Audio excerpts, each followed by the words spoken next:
कांग्रेस नेता और सांसद अधीर रंजन चौधरी ने 27 जुलाई को एक बयान दिया। वो एक टीवी कार्यक्रम में थे। यहां पर उन्होंने राष्ट्रपति को राष्ट्रपत्नी कहकर संबोधित किया। इसी के बाद इस बयान पर, उनके संबोधन पर जमकर बवाल छिड़ गया। बवाल सदन से लेकर सड़क तक पर। राज्यसभा और लोकसभा में बीजेपी ने कांग्रेस को जमकर घेरा। अधीर रंजन चौधरी के इस बयान को उठाया गया। बीजेपी की तरफ से झंडा संभाला उनकी सांसद स्मृति ईरानी ने। उम्मीदवार बनते ही द्रौपदी मुर्मू कांग्रेस पार्टी की घृणा का केंद्र बनी। कांग्रेस के पुरुष नेताओं ने द्रौपदी मुर्मू को कठपुतली कहा। स्मृति ईरानी ने कांग्रेस से इस पूरे मसले पर माफी की मांग की। कहा कि उन्हें राष्ट्रपति से, पूरे देश से माफी मांगनी चाहिए। सोनिया गांधी का नाम लेते हुए स्मृति ईरानी ने कहा कि सोनिया गांधी को इस मामले में देश से माफी मांगनी चाहिए। देश की राष्ट्रपति को राष्ट्रपत्नी कहकर संबोधित कर उनका अपमान किया। स्मृति ईरानी ने लोकसभा में जमकर तेवर दिखाए, कांग्रेस पर खूब हमलावर रुख रखा। इसके अलावा सदन के बाद, उनके भाषण के बाद एक और खबर आई कि स्मृति ईरानी और सोनिया गांधी के बीच जमकर तू-तू मैं-मैं हुई। यह भी कहा गया, बीजेपी की तरफ से आरोप लगाया गया कि स्मृति ईरानी को सोनिया गांधी ने कहा, डोंट टॉक टू मी। दूसरी तरफ कांग्रेस ने भी अपने आरोप लगाए। कहा कि स्मृति ईरानी समेत तमाम बीजेपी सांसदों ने सोनिया गांधी के साथ बदसलूकी की।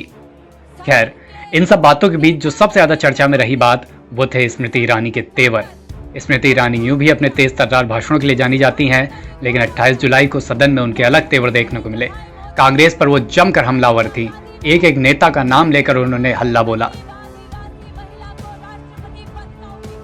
स्मृति ईरानी की ये तेवर और उनका भाषण जब सुर्खियों में आया, तो सुर्खियों में आई कुछ दिन पहले की भी एक बात, जब कांग्रेस के दो नेता पवन खेड़ा और जयराम रमेश ने प्रेस कॉन्फ्रेंस की थी और केंद्रीय मंत्री, बीजेपी की सांसद स्मृति ईरानी के परिवार पर भ्रष्टाचार के गंभीर आरोप लगाए थे।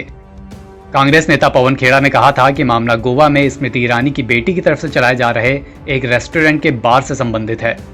खेड़ा ने कहा था कि ईरानी की बेटी पर उस बार का फर्जी लाइसेंस लेने का आरोप है। उन्होंने कहा कि यह लाइसेंस एक ऐसे व्यक्ति के नाम पर लिया गया जिसका देहांत मई 2021 में हो चुका है।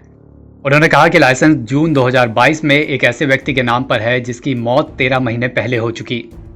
कांग्रेस ने जब स्मृति ईरानी के परिवार पर, खासकर उनकी बेटी पर यह गंभीर आरोप लगाए, इसके बाद से ही स्मृति ईरानी लगातार कांग्रेस पर हमलावर है। इसके बाद सफाई में स्मृति ईरानी ने एक प्रेस कॉन्फ्रेंस की थी जिसमें उन्होंने कांग्रेस पर जमकर हल्ला बोला था।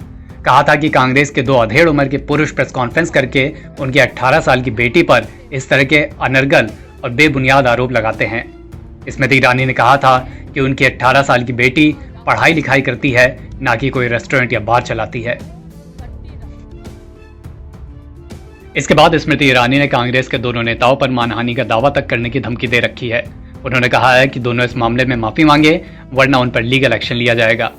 हालांकि इस पूरे मामले में अभी तक भारतीय जनता पार्टी की ओर से कोई आधिकारिक बयान नहीं आया है, ना ही बीजेपी का कोई और नेता अभी तक स्मृति के बचाव में, स्मृति के पक्ष में या उनके विपक्ष में कुछ भी कहने से बचता रहा है। लेकिन दूसरी तरफ स्मृति ईरानी इस पूरे प्रकरण के बाद जयराम रमेश और पवन खेड़ा की प्रेस कॉन्फ्रेंस के बाद कांग्रेस पर जमकर हमलावर हैं। पहले उन्होंने प्रेस कॉन्फ्रेंस करके अपनी बेटी की तरफ से पक्ष रखा और कांग्रेस पर हमला बोला। अब जब सदन में अधीर रंजन चौधरी की टिप्पणी के बाद उन्हें मौका मिला, तब भी उन्होंने कांग्रेस के खिलाफ कोई कोर कसर बाकी नहीं रखी।